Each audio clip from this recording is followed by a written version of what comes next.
आज 10 तारीख के मीठे बाबा के महावाक्य हैं। आज बाबा बोले, मीठे बच्चे, भारत सभी का तीर्थ स्थान है, इसीलिए सब धर्म वालों को भारत तीर्थ की महिमा सुनाओ, सबको संदेश दो। ठीक है, क्या कह रहे हैं? सबको संदेश दो। तो प्रश्न है, किस पुरुषार्थ से तुम्हारी अंतमति सुगति होगी, निंद्रा जीत बन जाएंगे? कौन सी मेहनत करें? तो आंसर है, रात को जब सोने जाते हो तो पहले बाप और वर्षे को याद करो, सुदर्शन चक्र फिराते रहो। सुदर्शन चक्र फिराते हैं ना, पता है ना क्या है सुदर्शन चक्र? बीच में हमने चलाया था 21 दिन का नियम लिया था ना।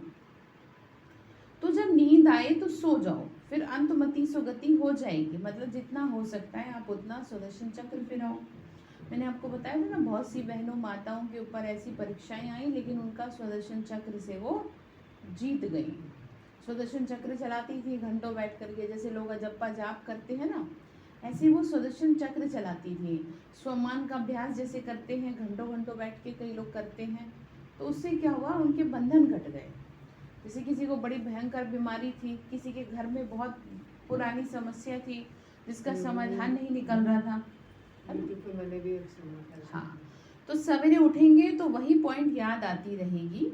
मतलब रात को आप सुदर्शन चक्र फिरा के सोएंगे तो आपको वही ध्यान रहेगा। ऐसा अभ्यास करते तुम नींद को जीतने वाले बन जाएंगे। नींद को जीतने का मतलब ये नहीं कि हम सोए ना, जिस समय हमें उठना है उस समय हमें उठना ही है। मतलब हमें याद, जब हम बाबा को याद करने बैठ रहे हैं तब हमें नींद ना आए। ठीक है, ये नहीं कि आप जबरदस्ती अपने शरीर को कष्ट दो, रात को जैसे सोते अपने आप को सही न रखो।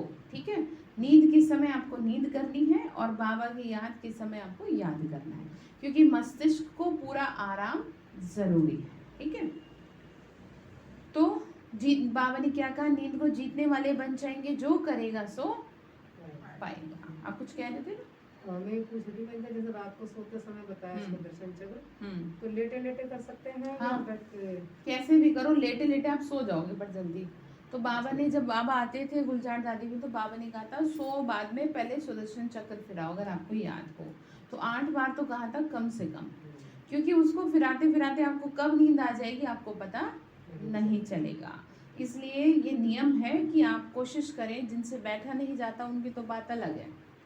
ठीक है, लेकिन अगर आपको लगता है आप बैठ सकते हैं तो आप बैठ के कर लें, तो वो ज़्यादा बेहतर है। तो जो करेगा सो पाएगा। करने वालों की चलन प्रसिद्ध होती जाती है। तो गीत है, जो पिया के साथ है उसके लिए ज्ञान की बरसात है। तो कौन है पिया यहाँ पर? बाबा। ठीक है, हमारा प्रियतम वही है। ओम शांति। जो पिया के साथ है, अब दुनिया में बाप तो बहुत हैं, परंतु उन सबका बाप रचयिता तो एक ही है, वही ज्ञान का सागर है। ज्ञान से ही सदगति होती है। सदगति भी मनुष्यों की तब होती है जब सतयुग की स्थापना होनी हो। क्या कह रहे हैं? मनुष्यों की सदगति भी जब होती है जब सतयुग की स्थापना होनी हो। ठीक है, मतलब जब नई दुनिया लानी है तो तैयार करेंगे ना उसमें रहने वाले लोगों को, तो बाबा को ही कहा जाता है सदगति दाता। जब जब संगम का समय हो तब तो ज्ञान का सागर आकर हमें सदगति में ले जाए। इस समय लेके जा रहे हैं ना। ज्ञान से क्या होती है? सदगति होती है। ठीक है, जैसे कि अज्ञान से दुर्गति हो जाती है ना, जैसे जिसके जीवन में किसी को किसी बात का ज्ञान नहीं है तो उसकी दुर्गति फिर निश्चित है। ठीक है, तो जैसे कि पहले के टाइम में लोगों को कुछ समझ नहीं होता था, ज्ञान नहीं होता था, तो उनके साथ कुछ भी गलत होता रहता था, उन्हें कुछ पता नहीं चलता था। मतलब उन्हें कुछ समझ ही नहीं होती थी। इसीलिए तो एजुकेशन को लेके इतना ज़्यादा आज के समय में महत्व दिया जाता है कि किसी भी इंसान की दुर्गति ना हो। लेकिन वास्तव में एजुकेशन तो ये है, वो तो पढ़े लिखे अनपढ़ हो रहे हैं सब, नहीं? तो बाबा ने कमाई की बात नहीं है, बात है मोरल वैल्यूज की, नैतिक मूल्यों की। आपने देखा होगा, जो जितना बुद्धिमान व्यक्ति होगा, जो जितना पढ़ा लिखा होगा, उसके जीवन में 80% तो ऐसे होंगे कि जो अभिमानी होंगे, जो किसी को कुछ समझते नहीं होंगे। जबकि एजुकेशन का मतलब ये है आप सबका सम्मान करें, दूसरों को भी इज्जत। हाँ, तो बाबा ने हमें सिखाया ना, वो ये है वो एजुकेशन, ये है वो आध्यात्मिक ज्ञान जिससे हमें समझ मिलती है। तो इस समय दुर्गति तो सबकी है, दुर्गति भी सबकी एक जैसी नहीं होती। सबसे प्राचीन भारत है। भारतवासियों के ही 84 जन्म गाए हुए हैं। जरूर जो पहले पहले मनुष्य होंगे वही 84 जन्मों के लायक होंगे। देवताओं की 84 जन्म तो ब्राह्मणों की भी 84 जन्म। बाबा क्या कह रहे हैं? 84 जन्मों की कहानी बता रहे हैं ना। आपको अगरबत्ती से दिक्कत तो नहीं हो रही? ठीक है। तो बाबा ने कहा देवताओं की 84 जन्म तो ब्राह्मणों की भी 84 जन्म। मुख्य को ही उठाया जाता है। बाप ब्रह्मा द्वारा नई सृष्टि रचने के लिए पहले पहले सूक्ष्म लोक रचते हैं, फिर नई सृष्टि की स्थापना होती है। त्रिलोकीनाथ एक बाप है, बाकी उनके बच्चे भी अपने को त्रिलोकी के नाथ कह सकते हैं। ठीक है, त्रिलोकीनाथ कौन है? शिव बाबा। हम उनके बच्चे हो गए ना, मास्टर। तो यहाँ तो बहुत मनुष्यों ने नाम भी रखवा दिए त्रिलोकीनाथ। डबल देवताओं के भी नाम रखवाए हैं, गौरी शंकर, राधे श्याम, राधे कृष्ण। अलग अलग राजाई के थे। जो अच्छे बच्चे हैं उनकी बुद्धि में अच्छी अच्छी पॉइंट धारण होती हैं। जो होशियार डॉक्टर होगा उनकी बुद्धि में बहुत दवाइयाँ होंगी। यहाँ भी रोज रोज नई नई पॉइंट निकलती। ऐसा नहीं कि बाबा रोज मुरली में एक ही बात कह रहे हैं। बहुत से लोग कहते हैं कि क्या सुने, रोज रोज तो एक ही सुनने, एक ही बात होती है। अगर आप ध्यान से सुने ना तो आपको समझ में आएगा कि और बाबा हम बच्चों को रोज रोज नई नई पॉइंट दे रहे हैं। बस कैच करने वाला चाहिए। ठीक है, बुद्धि में कचरा भरा होगा तो ज्ञान कैसे बैठेगा? बुद्धि व्यर्थ में होगी तो कैसे बैठेगा ज्ञान, बताओ? तो फिर तो आप सुन के भी जैसे कुछ सुने ही नहीं हो। ठीक है, तो बाबा ने कहा कि बच्चे सारा मदार बुद्धि पर है। आ गई ना वही बात। आपकी बुद्धि अगर मैली है, मैली अर्थात क्या है? देखो, अब हम दूसरों के लिए कुछ गलत तो सोच नहीं सकते, लेकिन आपकी बुद्धि में अपने परिवार से जुड़ी हुई और अपने शरीर से जुड़ी हुई, अपने संबंधों से जुड़ी हुई व्यर्थ बहुत चलती हैं बातें, और वही आपकी सारी एनर्जी को खत्म कर देती है। ठीक है, तो क्या करेंगे फिर? बताओ। बुद्धि को स्वच्छ रखिए। हाँ, स्वच्छ रखेंगे ना तभी तो आपका कनेक्शन ऊपर जुड़ेगा। बाबा ने कहा बच्चे, और तकदीर की भी बात है, ये भी ड्रामा है। ड्रामा को कोई जानते नहीं है, ये भी समझते हैं हम आत्मा शरीर धारण कर पाठ बजाती हैं, परंतु ड्रामा के आदि मध्यंत को नहीं जानते। गोया कुछ नहीं जानते, मतलब दुनिया का ही नहीं पता। कब ये दुनिया शुरू हुई, कब खत्म हुई होगी, किसने इसे रचा, कुछ नहीं जानते। तुमको तो जानना चाहिए, क्योंकि बच्चों का तो फर्ज है। बाबा ने कहा तुम्हें तो समझ होनी चाहिए ना, क्योंकि तुम तो मेरे बच्चे हो। मतलब आप ही कल को ये ना कह दें कि बाबा आपने हमें ये बात नहीं बताई। इसीलिए बाबा हर बात को डिटेल में समझा रहे हैं। तो कहा औरों को बाप का परिचय देना, सारी दुनिया को बताना, कोई ऐसा कह न सके हमको तो मालूम ही नहीं। ठीक है, तो इसीलिए अपने एफर्ट्स करने चाहिए। आपसे जितना बनता है, जैसे बनता है, अपनी तरफ से सभी को ज्ञान देने की कोशिश करनी चाहिए। ठीक है, तो फॉरेन से भी बहुत आने वाले हैं, विदेशों से भी आते हैं। देखा कितने विदेशी बाबा के घर में आते हैं। उन सबका प्रबंध करेंगे बॉम्बे में। वो लोग तो समर्थ भी हैं, पैसे तो उन्हों के पास बहुत हैं। शिव को अपना बड़ा गुरु तो मानेंगे ना, इसीलिए समझाया जाता है। इन धर्म पिताओं का भी कुछ पाठ है। बच्चों ने शुरू में साक्षात्कार किया, ये क्राइस्ट, इब्राहिम आदि सब आएंगे मिलने। बाबा क्या कह रहे हैं? सभी धर्म की मुख्य आत्माएं लास्ट में क्या करेंगी? लास्ट में पहुंचेंगी, लेकिन उससे उतना देर हो चुकी होगी तब तक। ठीक है, अब जैसे आप आराम से बैठ के पढ़ रहे हैं, आपको रोज रोज पढ़ाया जाता है, सुबह उठा के तपस्या करवाई जाती है, सारा दिन आपको याद दिलाया जाता है, वो उन पे काम नहीं हो रहा है। ठीक है, क्योंकि वो आत्माएं स्वर्ग में जाने वाली नहीं है, वो अपने समय पे नीचे उतरेंगी। ठीक है, तो इस बात का आपको खुशी होनी चाहिए कि मीठे बाबा हम बच्चों को स्पेशली पढ़ा रहे हैं। हमारी खुशी हमसे तभी छिन जाती है, तभी भूल जाते हैं, जब आपको ये नहीं ध्यान रहता कि आपको शिक्षा देने वाला कोई मनुष्य नहीं बैठा। ठीक है, तो कितना लगन से प्यार से पढ़ना चाहिए। तो बाबा ने कहा ये क्राइस्ट, इब्राहिम आदि सब आएंगे मिलने। मिले तो उनकी फील्ड बनानी चाहिए। सब टूरिस्ट आदि बॉम्बे में आते रहते हैं। भारत सबको बहुत खींचता है। असल भारत बाप का बर्थ प्लेस है, मतलब बाबा का जन्म स्थान है। क्या? भारत। ठीक है, भारत ही क्या था? स्वर्ग था। ठीक है, भारत में ही देवी देवता थे। कभी सुना है जापान में देवी देवता थे? तो भारत में ही सारे, भारत माता की जय कहा जाता है, वंदे मातरम कहा जाता है। कभी वंदे पितरम सुना है? सब कुछ किससे जुड़ा है? भारत से जुड़ा है। और भारत में रहने वाले भारतवासियों को भी इस बात की समझ नहीं है। इसीलिए आपने देखा होगा कि लोग बहुत पूजा पाठी हैं दुनिया में, लेकिन जितने वो पूजा पाठी हैं उस हिसाब से उनके जीवन में सुख शांति नहीं है। तो उसका कारण यही है कि जिसकी पूजा पाठ कर रहे हैं उसके बारे में कुछ जानते ही नहीं, है ना। तो फिर सबसे बाबा ने कहा फिर सब में भगवान कहने से बेहद के बाप का महत्व गुम कर दिया। मतलब जो सभी में भगवान है, तो फिर भगवान कौन है? फिर तो कोई भी नहीं भगवान, सभी भगवान है। सृष्टि का रचयिता का महत्व खत्म कर दिया। ठीक है, ये कह के कि सब में कौन बैठा है? भगवान बैठा है। अब तुम समझाते हो कि सबसे बड़ा तीर्थ स्थान है भारत। बाकी सब पैगंबर आते हैं अपना धर्म स्थापन करने, उनके पिछाड़ी फिर अनेक धर्म वाले भी आते हैं। अब है अंत। अब क्या है? अंत है। कोशिश करते हैं हम वापस जाएं, परंतु पूछो उनसे तुमको यहाँ लाया किसने? क्राइस्ट ने, क्रिश्चियन ने धर्म स्थापन किया। क्या उसने तुमको खींचकर यहाँ लाया? अभी सब तंग हो गए हैं वापस जाने के लिए। मतलब समझ रहे क्या कह रहे हैं? समझ में आ रहा है क्या कह रहे हैं? बाबा हम बच्चों को शिक्षा दे रहे हैं, ये समझा रहे हैं कि अब सब क्या हो चुके हैं? वापस जाने के लिए। हाँ, इसीलिए तो कहते हैं हमें मोक्ष मिल जाए, और जबकि मोक्ष तो किसी को मिल ही नहीं सकता। आवागमन के चक्कर से कोई छूट नहीं सकता।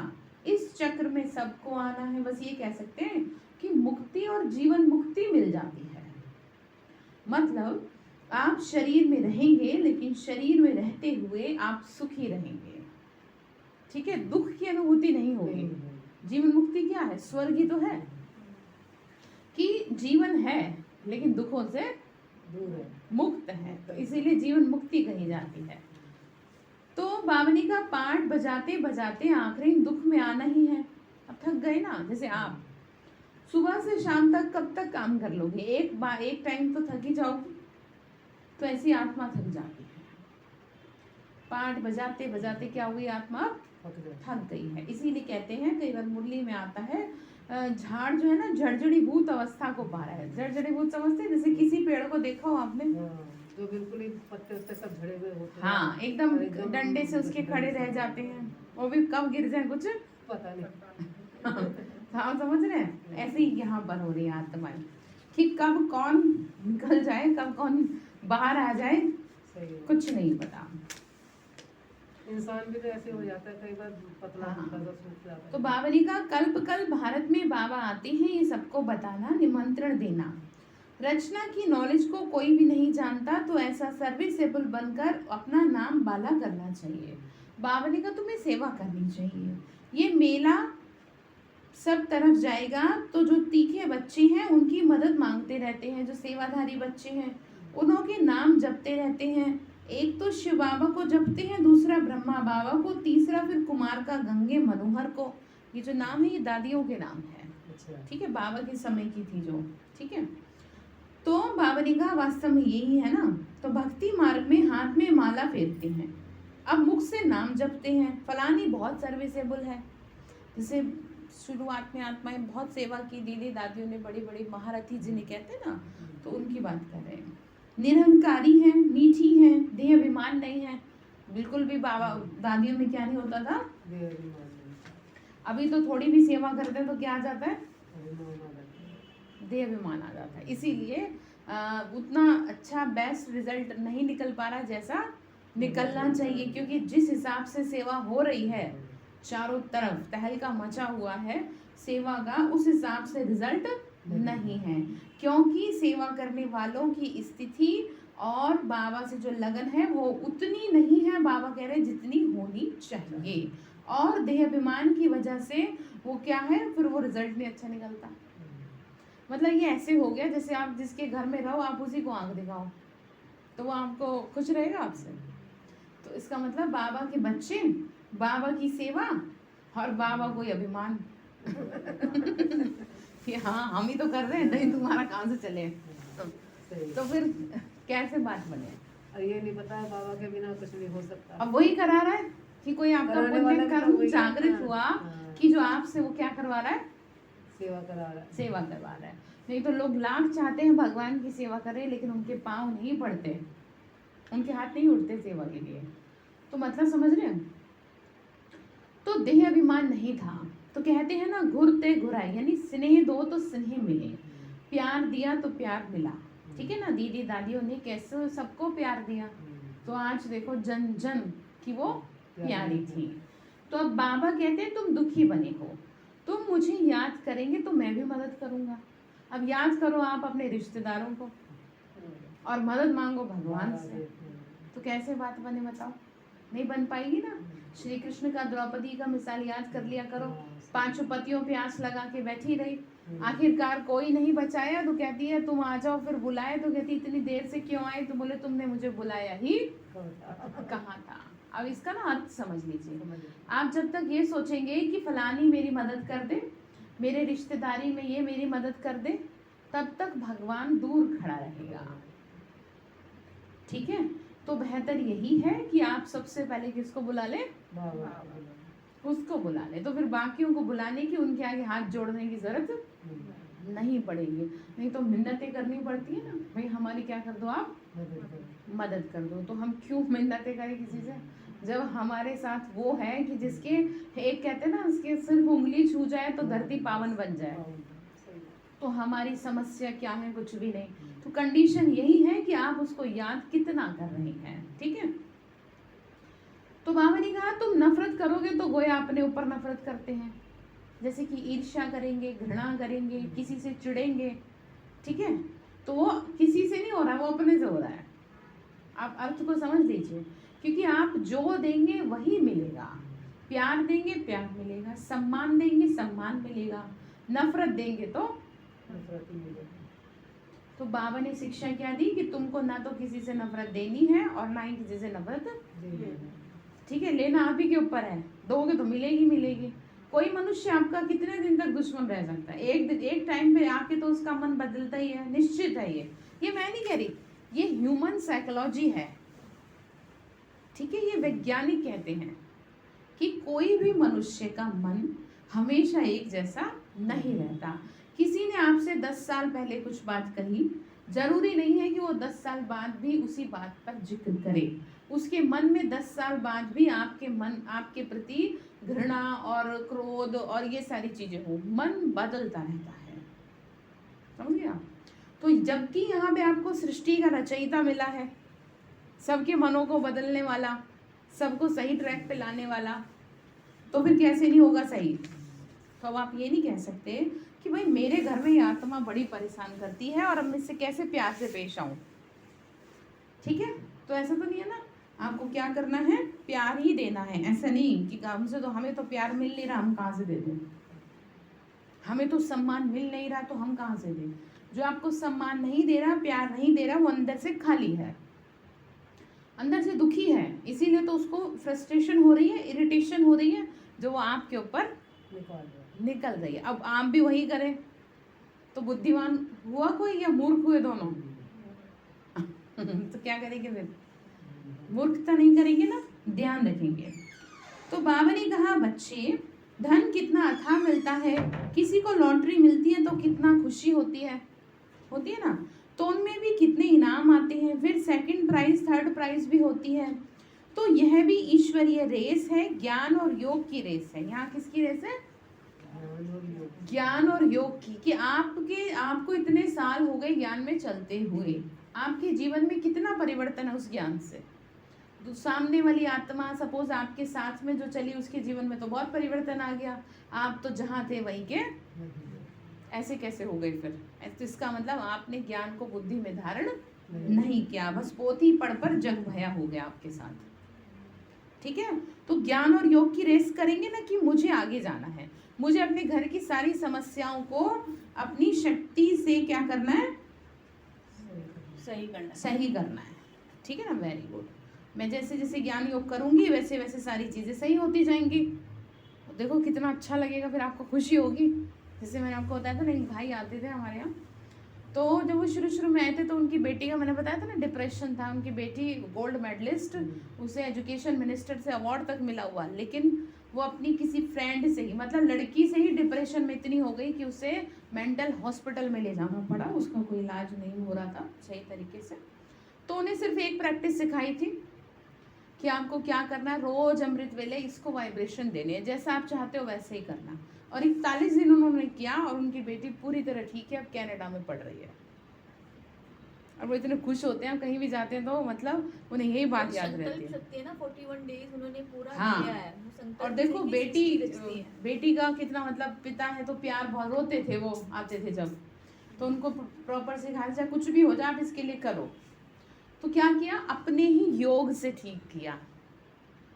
ठीक है, हाथ पैर नहीं मारे, रोए नहीं, क्रोध नहीं किया, बाबा से बुद्धि जोड़ के बस आगे फॉरवर्ड कर दिया। तो उनको कितना कॉन्फिडेंस आ गया इस बात से। अब वो आत्मा अनेक आत्माओं के कल्याण के निमित्त बन रही है। ऐसे नहीं कोई ऐसे छोटी मोटी, बहुत अच्छी आत्मा है वो, और वो भी भाई होके। उल्टा बहनों ही ज़्यादा इस चीज़ में रहती हैं, क्योंकि बच्चों से मोह ज़्यादा माताओं बहनों का होता है, लेकिन वो तो भाई थे, उन्होंने कर लिया, तो आप कैसे नहीं कर सकते। तो आपको भी क्या करना है, एक्सपेरिमेंट करना है, यानी कि ज्ञान और योग से चीज़ों को ठीक करना है, रेस करनी है, रीस नहीं करनी। रीस समझते हैं, गुस्सा, नकल, ठीक है, मतलब बस आप नकल ही कर रहे हो एक दूसरे की, लेकिन उससे कुछ आगे बढ़ने की आप ये नहीं देख रहे कि इनको, ये तो कितना ज्ञान में आगे चली गई, इनको तो गुस्सा भी नहीं आता, ये तो अपने परिवार में रह के अपने सबको सबके साथ अच्छी रह रही है, मैं कैसे नहीं अच्छी हो पा रही हूँ जब मुझे भी तो टाइम हो रहा है। ये है रेस, कि मुझे भी ऐसे इनके जैसे बनना है। समझ रहे हैं, इनके जैसे इन द सेंस, मतलब क्यों, क्योंकि आप गृहस्थी हैं तो गृहस्थी को फॉलो करेंगे तो आपको समझ में आएगा कि जब आप ही के जैसा परिवार दूसरी आत्मा का भी है, जैसे आप हो वैसी वो है, वो अपने परिवार में सही से चीज़ों को कर पा रही है, तो आप क्यों नहीं कर पा रहे। जैसी परीक्षा आपके साथ वैसी उसके साथ, ऐसा नहीं है कि उसके साथ कोई परीक्षा नहीं है, बहुत परीक्षाएं हैं, हर किसी के साथ भयंकर परीक्षाएं हैं।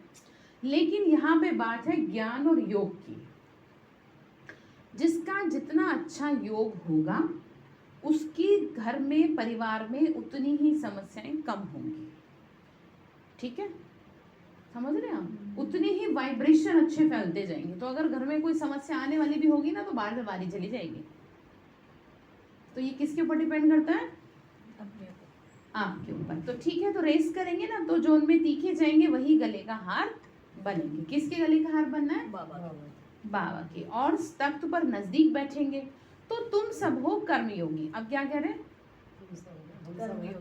ऐसे नहीं कि आप बैठ जाए सन्यासियों की तरह एक जगह, आपको कर्म करना है। देखो कितनी सुंदर बात कह रहे हैं, अपने घर को भी संभालो, ये नहीं सब छोड़ छाड़ के यहाँ बैठ जाए। यहाँ बैठ के क्या करोगे, बुद्धि तो आपकी ज्यादा टिकेगी नहीं, 1 घंटे से ज्यादा क्या टिकेगी बुद्धि आपकी, फिर भटक जाएगी। तो इसीलिए क्या करना है, आपको अपने घर में रह के उदाहरण बनना है।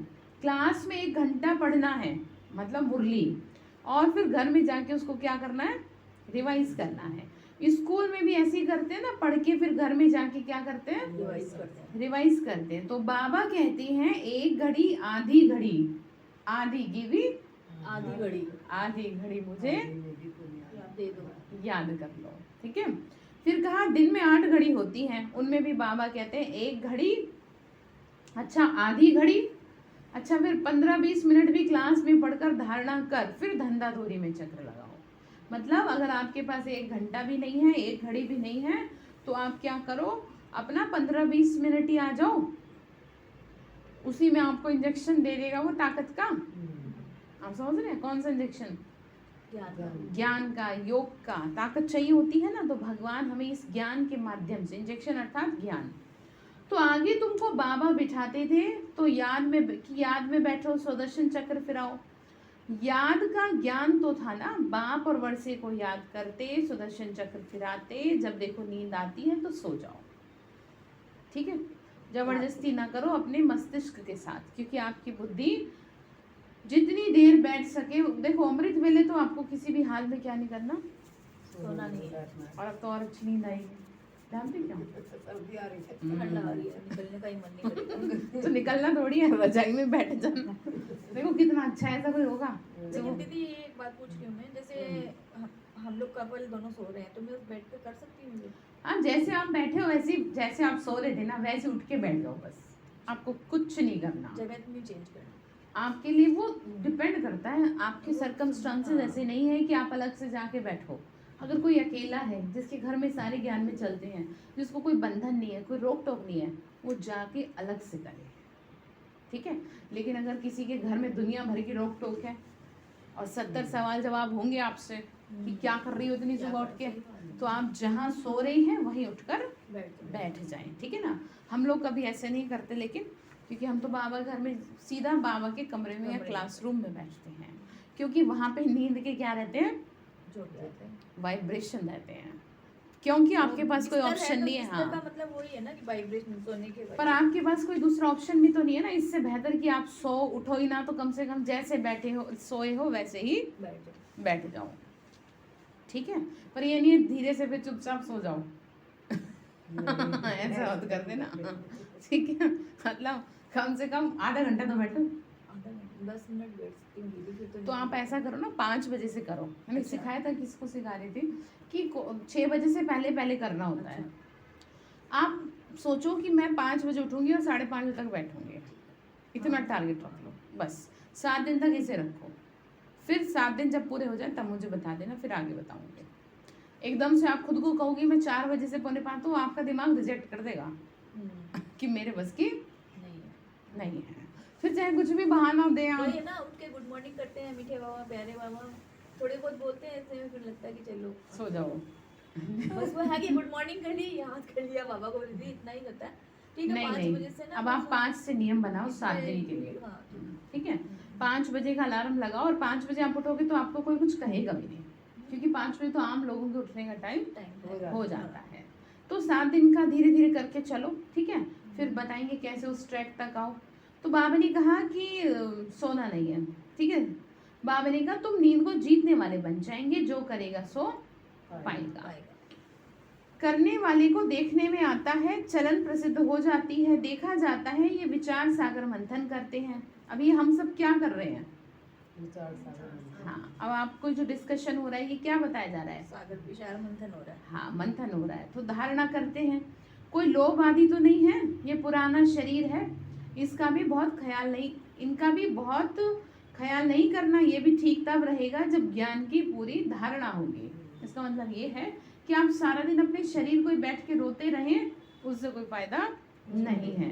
ये ठीक कैसे होगा, इसको ज्ञान और योग से ठीक किया जाता है, इसको सेवा से ठीक किया जाता है। इसको योग से ठीक करेंगे कि नहीं, अपने शरीर को क्या करेंगे, शाबाशी देंगे, अपने शरीर को अप्रिशिएट करेंगे कि तुमने मेरा अब तक साथ दिया, आगे भी तुम ही रहोगे, ठीक है। अभी तो मुझे तुमसे बहुत काम है, किससे कहोगे, हाँ, घुटनों से, शरीर से, तो ये ठीक चलेगा। अदरवाइज क्या होगा, आपको कभी कोई समस्या रहेगी, कभी कोई समस्या रहेगी।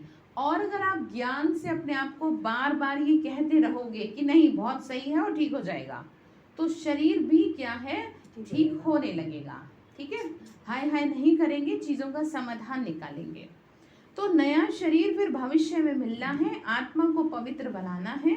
ये तो पुराना मूत पलीत शरीर है, इनको कितना भी क्या करो, पाउडर लगाओ, तो भी क्या है, वर्ड्स नॉट ए पेनी, मतलब कौड़ी तुल्य है, ठीक है। तो अब तुम सबकी सगाई किससे हो रही है, शिव बाबा से। जब शादी होती है तो उस दिन पुराने कपड़े पहनते हैं। अब इस शरीर का स्थूल श्रृंगार ज्यादा नहीं करना, ज्ञान और योग से अपने को सजाएंगे तो परी बन जाएंगे, ठीक है ना। बाबा क्यों कह रहे श्रृंगार नहीं करना, क्योंकि इस समय बाबा ने कहा तुमको कलयुग की परियां नहीं बनना, फैशनेबल नहीं बनना, तुम्हें स्वर्ग की परी बनना है, देवी वाला लुक चाहिए ठीक है। एक देवी को खड़े कर दो और एक यहाँ की फैशनेबल को खड़ी कर दो, बताओ कौन अच्छा लगेगा, देवी अच्छी लगेगी ऑब्वियसली। तो आपको देवी बनना है ना, तो मतलब सादगी हो, सुंदरता में अपने आप ही, जो सादगी में ही सुंदरता है। वो तो है। ठीक है, मतलब अब आप ये ना सोचें कि भगवान आपको ये कह रहा है कि फैशन ना करो। देखो डिपेंड करता है, आपको कहीं जाना है शादी ब्याह में, पार्टी में, तो उस हिसाब से खुद को ड्रेसअप करो। और अब तो वैसे भी फैशन का ज़माना ही नहीं रहा, ठीक है, पहले जैसे लोग पहनते करते थे, लेकिन फिर भी जरा ये शक्ल का मेकअप बड़ा भयानक वाला हो गया। बहुत ज्यादा फैशन हो गया हाँ। मेकअप वाला तो। है ना, ये वाला जो है ना वो बहुत एकदम ज्यादा हो गया। मतलब ऐसा लगता है कि काली का दूसरा रूप ऐसा हो जाता है ना। ओरिजिनल दिखता ही यूट्यूब पे नहीं दिखाता है कुछ। इतना मेकअप हाँ। खाली है, उसको एकदम चेंज ही कर देते हैं पूरा। तो इसलिए कह रहे हैं कि आप जो है सादगी से रहें, जितना ठीक लगे उतना करें, लेकिन ऐसे भी नहीं कि लोग आप ही को बस क्या करें, देखने देखते लगे। हैं। वो है, कैसी आपको ये नहीं कहेंगे सुंदर लग रही, कहेंगे कितनी अजीब लग रही है ये। कैसी बन के आ गई है। हाँ, और जो सुंदर है उसे तो मेकअप की, जरूरत ही नहीं है। और आप सभी सुंदर हैं, ठीक है, तो भगवान ने और सुंदर बना दिया। बाबा ने कहा अब इस शरीर का स्थूल श्रृंगार ज्यादा नहीं करना, तुमको तो ज्ञान योग से श्रृंगार करना। अब जितना जितना योग होगा आपके चेहरे पे ग्लो आएगा, एक अट्रैक्शन होगा। आपकी सहेली आपसे पूछेगी भाई बहुत चमक रही हो, कहाँ से आ रही हो, वो हमारे अंदर की वो change शांत जाती है, होगा ना, शांत हाँ। हो गई ये है। जो निकल के आ रही है। हाँ, और ये डेफिनेटली है। तो बाबा ने कहा तो यह है ज्ञान मानसरोवर, इसमें डुबकी मारोगे तो तो स्वर्ग की परियां बन जाओगे।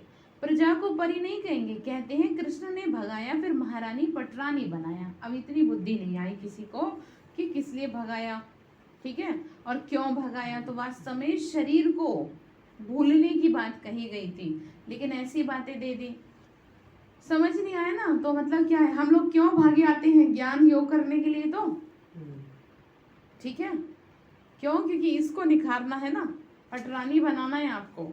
ऐसे कैसे बनाए, प्रजा को परी नहीं कहेंगे। बाबा ने कहा तुमको तो ऐसा मेहनत करनी चाहिए, ऐसे नहीं जो मिला ठीक है, जितना हुआ हमसे ठीक है, नहीं। ये पाठशाला है, यहाँ मुख्य है पढ़ाई। गीता पाठशाला बहुत बनाते हैं, बैठकर गीता सुनाते हैं, कंठ कराते हैं, कोई एक श्लोक उठाकर फिर उस पर विस्तार से बैठ समझाते हैं। कोई ऐसे ही पढ़ते हैं, कोई एक श्लोक पर आधा पौना घंटा भाषण करते हैं। उनसे फायदा तो कुछ भी नहीं है। यहाँ तो बाप बैठ पढ़ाते हैं, तुम अपना लक्ष्य क्लियर रखो। क्या लक्ष्य हमारा, मनुष्य से देवता बनना, ठीक है। और कोई भी वेद शास्त्र पढ़ने में एम ऑब्जेक्ट नहीं है।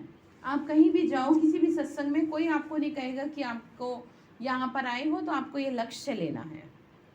लेकिन यहाँ पर जिस दिन आप पहले दिन आए उसी दिन आपको लक्ष्य दे दिया जाता है कि ये पढ़ाई ना देवता बनने की है। इस पढ़ाई से होगा ये कि नर ऐसी करनी करे जो नारायण कहलाए, और नारी ऐसी करनी करे जो लक्ष्मी कहलाए, ठीक है, लक्ष्मी कहलाए। तो डेफिनेटली आप वही बन रहे हो। तो बाबा ने कहा बच्चे जब बहुत भक्ति करते हैं तब भगवान मिलता है, सो भी रात के बाद दिन जरूर होगा। कल की आयु कोई क्या बताते हैं, अब समझाने की भी ताकत चाहिए। बाबा ने कहा सामने वाले को समझाने के लिए भी समझ चाहिए, योग बल से काम निकालना है, ठीक है, योग बल बहुत बड़ी चीज़ है ये। तो अगर नहीं कर सकते तो वो ताकत नहीं, योग नहीं है। बाबा भी मदद उन्हों की करते हैं जो योग युक्त बच्चे हैं। अब आ गई ना बात, अंडरलाइन करें, लिख लें इसी बात को, क्या, जो बाबा योगिक मदद बच्चे उनकी हैं करते हैं, जो उनकी मदद योगिक करते हैं बाबा। ठीक है, जिनकी बुद्धि भटकती रहती है उनकी मदद कैसे होगी बताओ। ड्रामा में जो है वह रिपीट होता है, सेकंड सेकंड जो पास्ट होता है वो टिक टिक होती जाती है। हम श्रीमत से एक्ट में आते हैं, श्रीमत पर नहीं चलेंगे तो श्रेष्ठ नहीं बनेंगे, ठीक है। नंबरवार तो है ना, ये लोग समझते हैं हम एक हो जाएं, पर अर्थ का पता ही नहीं, तो एक क्या हो जाएं, क्या कह रहे, आपस में कहते हैं ना कि देश जो है एक हो जाएं, ठीक है, देश की भी बात करते हैं और वैसे भी समझाते हैं। ये लोग समझते हैं, मतलब जैसे क्राइस्ट के लिए भी कहते हैं ना। तो बाबा ने कहा हम एक हो जाएं, अर्थ का पता नहीं, क्या एक फादर हो जाना चाहिए या एक ब्रदर्स को हो जाना चाहिए। अगर ब्रदर्स कहते हो तो भी ठीक है, मतलब हम एक हो जाएं, अर्थात हम आत्मिक रूप से भाई भाई हो जाएं, ठीक है। लेकिन बाबा यहाँ पर इसमें दो तीन बातें और आती है कि जैसे बाबा कहते हैं ना कि अगर क्राइस्ट मिल जाए तो ये जीत सकते हैं, लेकिन ये पॉसिबल ही नहीं है, ठीक है। और फिर बाबा ने कहा कि बच्चे जैसे देश भी करते हैं, आपस में युद्ध कर रहे हैं, एक हो जाए, ये पॉसिबल नहीं है, क्योंकि कैसे एक होंगे तो फिर कुछ कहानी खत्म ही नहीं होगी, और कहानी खत्म नहीं होगी तो नई शुरू कैसे होगी, और नई शुरू होनी है, स्वर्ग तो आना ही है ना। तो यहाँ पर जो बात है वो ये है कि हम सभी आपस में भाई भाई। हाँ, ये पाठ पक्का कर ले, मैं आत्मा बैठी हूँ, मैं मस्तक मणि बैठी हूँ, और सभी मस्तक में बैठे हैं अपने अपने, ठीक है, सभी आत्माएं हैं, पक्का करना है। श्रीमत से बरोबर हम एक बन सकते हैं, तुम सब एक मत पर चलते हो, तुम्हारा बाप टीचर गुरु एक ही है, जो पूरा श्रीमत पर नहीं चलेंगे वो श्रेष्ठ नहीं बन सकेंगे। अगर एकदम नहीं चलेंगे तो खत्म हो जाएंगे। रेस में जो लायक होशियार होते हैं उनको ही रखते हैं, बड़ी रेस में अच्छे घोड़े निकालते हैं, क्योंकि लॉटरी भी बड़ी रखते हैं, ये भी ह्यूमन अश्व रेस है। यहाँ पर भी किसकी रेस है? ह्यूमन, ठीक है, ह्यूमन समझ रहे ना, हम सभी मनुष्य आत्माओं की रेस है ज्ञान योग से, ठीक है। तो हुसैन का भी घोड़ा दिखाते हैं। हिंसा 2 प्रकार की होती है, नंबर 1 है काम कटारी, जो आधा कल्प से अपना भी खून और दूसरों का भी खून करते आए हैं, इस हिंसा को कोई जानता नहीं है। सन्यासी भी ऐसे नहीं समझते कि सिर्फ वह कह देते हैं यह विकार है, पर बाबा तो कहते हैं बच्चे ये काम महाशत्रु है, यह तुमको दुख देने वाला है, ये भी सिद्ध कर बताना है कि हमारा प्रवृत्ति मार्ग है, हम रहते प्रवृत्ति मार्ग में ही हैं, लेकिन हम करते राजयोग हैं, ठीक है। हम हठ योगी नहीं है कि हम घर बार छोड़ के बैठ जाएं। कोई सोचे कि भाई ज्ञान में चलने के लिए सब छोड़ छाड़ के बैठ जाएं, फिर फायदा क्या ज्ञान का। ये जो ज्ञान है ना, ये घरों को जोड़ने के लिए है, तोड़ने के लिए नहीं है। जिनके घर बिखर गए हैं उनको जोड़ने के लिए है, और घर में सुख शांति लाने के लिए है, आपके घर को स्वर्ग बनाने के लिए। जैसे आप पहले थे कैसे क्रोधी, अब आपको इस ज्ञान से क्रोध कम हो रहा है तो स्वर्ग बन जाएगा ना घर। और भी बहुत बातें मैटर करती हैं। तुम शंकराचार्य से हठ योग सीखते हो, हम शिवाचार्य से राजयोग सीखते हैं। शंकराचार्य है ना, उनके बारे में तो आगे चलकर तुम्हारी प्रत्यक्षता होगी जरूर। बाबा ने कहा आगे चलकर दुनिया जानेगी। कोई प्रश्न पूछते हैं तो देवताओं की 84 जन्म 5000 वर्ष में हुए, क्रिश्चियन के कितने हुए, क्राइस्ट को 2000 वर्ष हुए। अब इसका हिसाब करो तो एवरेज कितने जन्म हुए। हाँ, तो बाबा ने कहा 30-32, यह तो क्लियर है। जो बहुत सुख देखते हैं वह दुख भी बहुत देखते हैं। दुनिया में कोई भी ऐसा मनुष्य नहीं है जिसके जीवन में एक समानता रही हो। सुख के पीछे दुख, दुख के पीछे सुख। ठीक है, तो अगर कभी जीवन में दुख रहा है ना, तो उसका सब्र करें, सुख जरूर आएगा। ठीक है, तो चाहे वो थोड़े टाइम के लिए आए, वो भी आपके कर्मों हिसाब है ना। आपने कर्म अगर सुख देने वाले किए होंगे, अब ये कड़वा सत्य है हो सकता है बुरा लग जाए, कि कर्म अगर आपने दूसरों को सुख देने वाले किए तो आपको सुख मिलेगा। अब आपने कुछ अच्छा किया ही नहीं, कहाँ से आपको सुख मिले बताओ। तो इसीलिए अपने परिवार में भी बच्चों को, बहू बेटों को, जो भी आपके बच्चे छोटे हैं बड़े हैं जैसे भी हैं, तो वो भले ही सुने ना सुने, लेकिन अच्छी शिक्षा उनको जरूर दें कि जो दूसरों को किसी न किसी तरह से सुख दें। क्योंकि जब वो दुखी होंगे तो फिर वो आपसे नहीं देखा जाएगा। आप उन्हें शिक्षा तो दें। अब फिर आप ये एक्सक्यूज बिल्कुल भी ना दें कि वो तो सुनते ही नहीं है। हमें भी थोड़ी किसी ने ऐसे स्पेशल बैठ के शिक्षा दी थी। आप क्या समझ रहे हैं, हमें कोई स्पेशल बैठ के समझाया गया था। जैसे आप अपने बच्चों को समझाते हैं वैसे हमें भी समझा दिया गया। ठीक है, और उसी के हिसाब से दूसरों के सुख का कारण बन रहे हैं आप। तो ऐसे ही आपको करना है। घूमते फिरते चलते फिरते हम कौन सा सुनते थे, एक कान से सुन के दूसरे से निकाल देते थे। लेकिन ये था कि बचपन में ज्ञान का बीज पड़ गया तो संस्कार पड़ गए बचपन में, तो वो धीरे धीरे सही ट्रैक पे फलीभूत हुए। तो अब अगर बच्चे घर में आपके छोटे हैं तो वो भले ही सुने ना सुने, आप उनके कान में एक अच्छी बात रोज डाल दो किसी न किसी तरीके से। जैसे अगर आपको उसे दवाई खिलानी है, कुछ और उसके लिए करना है, तो भी तो आप कोई तरीका निकालेंगे।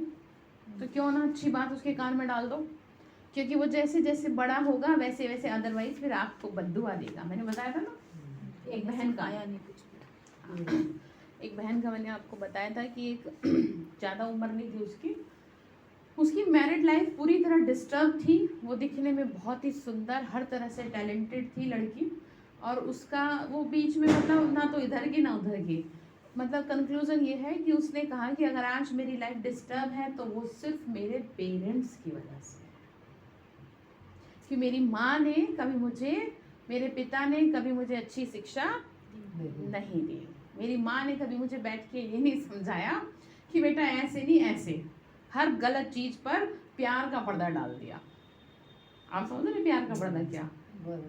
जैसे कि बच्चा जब छोटा होता है तो माँ बाप को ना ऐसे थप्पड़ मारता है तो बड़े खुश होते हैं माँ बाप, और अगर तभी उसका हाथ रोक दें तो वो बड़ा होके फिर मुसीबत ना बने। अब जब वो बड़ा हो गया, उसकी नज़र में आपकी कोई इज्जत नहीं है, अब आप चाह रहे हैं इसे सुधारना, तो वो पॉसिबल नहीं है। तो आपको कुछ समझ में आ रहा है क्या?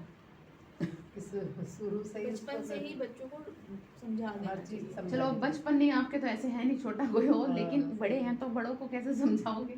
अब आप ये जानो, खुद जानो। कुछ डाल दो बस, ठीक है? हाँ, कुछ ना कुछ। अब जैसे सपोज बेटी का फोन आया, अब उसने आपसे 100 तरह की बातें बता रही है, तो 100 उसकी सुनने के बाद लास्ट में एक अच्छी बात ये कह दो कि बेटा हर समय हर एक चीज का एक अंत होता है, अच्छा समय जरूर आएगा।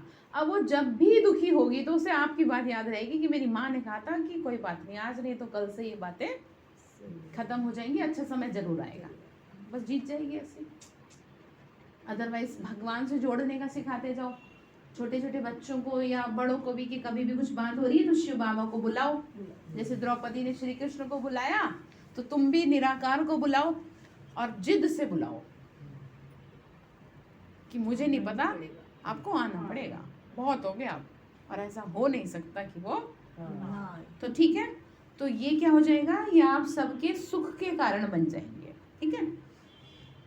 तो बावनी का मुख्य जो भी बावनी का एवरेज का हिसाब निकालना है, मुख्य जो प्रिसेप्टर्स हैं उनका जन्म निकालें, पीछे जो आते हैं वो थोड़े थोड़े जन्म लेते हैं, मतलब जो बाद में आत्माएं आ रही हैं उनका तो थोड़ा थोड़ा जन्म होगा।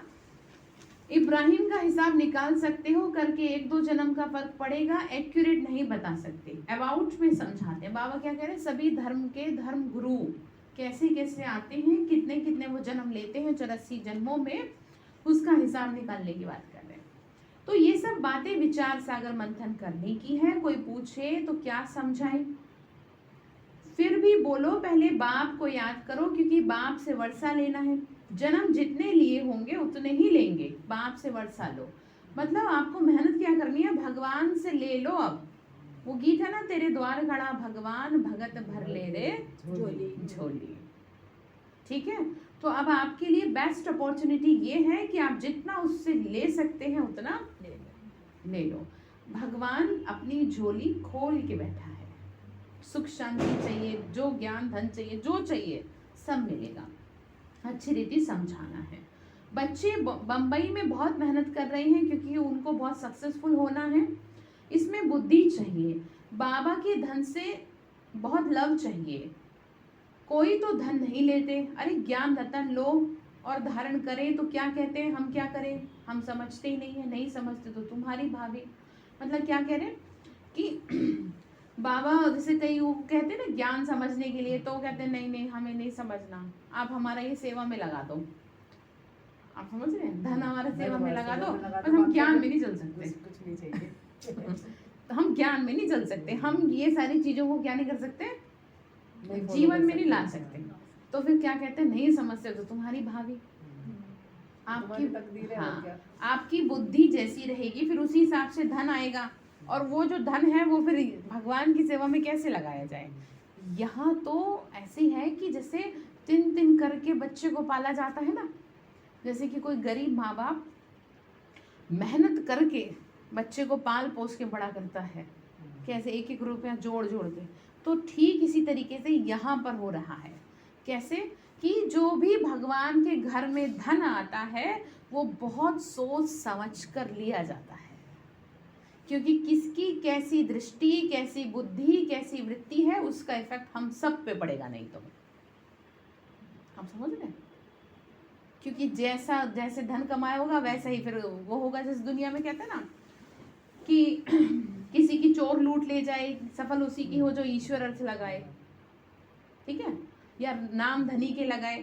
क्यों होता है ऐसा? क्योंकि आपका जो धन है वो किस तरीके से कमाया हुआ है, झूठ बोल के कमाया, 2 नंबर से कमाया है, गुस्सा होके कमाया, लोभ के वशीभूत होके कमाया है, भगवान के प्रति भावना नहीं है आपकी 1% भी, तो कैसे स्वीकार कर लें? अब यहाँ मंदिर में बैठे कोई पुजारी जी तो है नहीं कि जो दे देंगे सो वो ले लेंगे। तो यहाँ तो जैसे कई लोग ऐसे आते हैं, मैं आपको बताती हूँ, कई लोग जैसे कोर्स करने के 1-2 दिन बाद ही कहते हैं कि हम यहाँ कुछ सेवा देना चाहते हैं, तो हम लेते नहीं, उनको कहते हैं पहले आप क्या करो, पहले पूरा कोर्स करो, रेगुलर ज्ञान योग करो, उसके बाद स्वीकार किया जाएगा। समझ रहे हैं? क्यों? क्योंकि उससे सब बच्चों की क्या होती है, पालना होती है। बाबा के घर जो चल रहे हैं ऐसे थोड़ी चल रहे हैं, बहुत बाबा ने बहुत जिसे कहते हैं ना, बहुत मेहनत से एक ईंट तैयार कर रहा है, मतलब एक बच्चे को तैयार कर रहा है। तो इसीलिए तो भोग का इतना महत्व है, ऐसे थोड़ी महत्व है, भोग का इसीलिए महत्व है। तो ध्यान रखेंगे इन बातों का।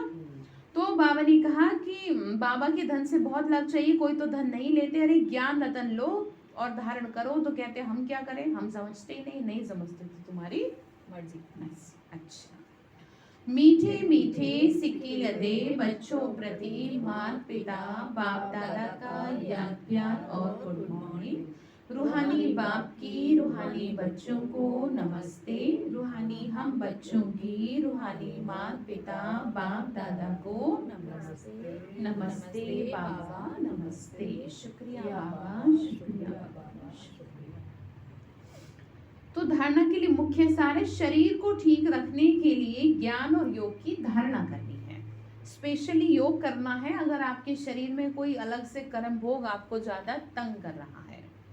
किसी भी चीज का लोभ नहीं रखना, इस ज्ञान योग से सजना है, स्थूल श्रृंगार से नहीं। ठीक है। दूसरी पॉइंट है, 1 घड़ी आधी घड़ी पढ़ाई अवश्य पढ़नी है। मुरली आत्मा का भोजन है, किसी भी कीमत पे उसे मिस न करें, नहीं तो आपके जीवन से खुशी नष्ट हो जाएगी, आपको अच्छा नहीं लगेगा, फिर आप ऐसे लटके से रहोगे। आप जैसे होते ना कि बड़े दुखी से रहते हैं तो बोली मिस होती है, ऐसे लगता है कि आज क्यों नहीं किया, तो इसको भोजन नहीं दिया ना आपने, इसलिए इसे भोजन दो सही रहो से। मैं तो दीदी इसलिए ना सुबह ही पढ़ लेती हूँ। हाँ, तो ज्ञान और योग में रेस करनी है, ठीक है, एक दूसरे से आगे निकलना है। वरदान दिया बाबा ने, सर्व के दिलों के राज को जान, सर्व को राजी करने वाले सदा विजयी भव। क्या कहा? सबके दिलों के राज को जान, ठीक है, सर्व को राजी करने वाले सदा विजयी भव। बाबा बोल रहे हैं विजयी बनने के लिए हर एक के दिल के राज को जानना है। किसी के मुख द्वारा निकलने वाले आवाज से उसके दिल के राज को जान लो तो विजयी बन सकते हैं।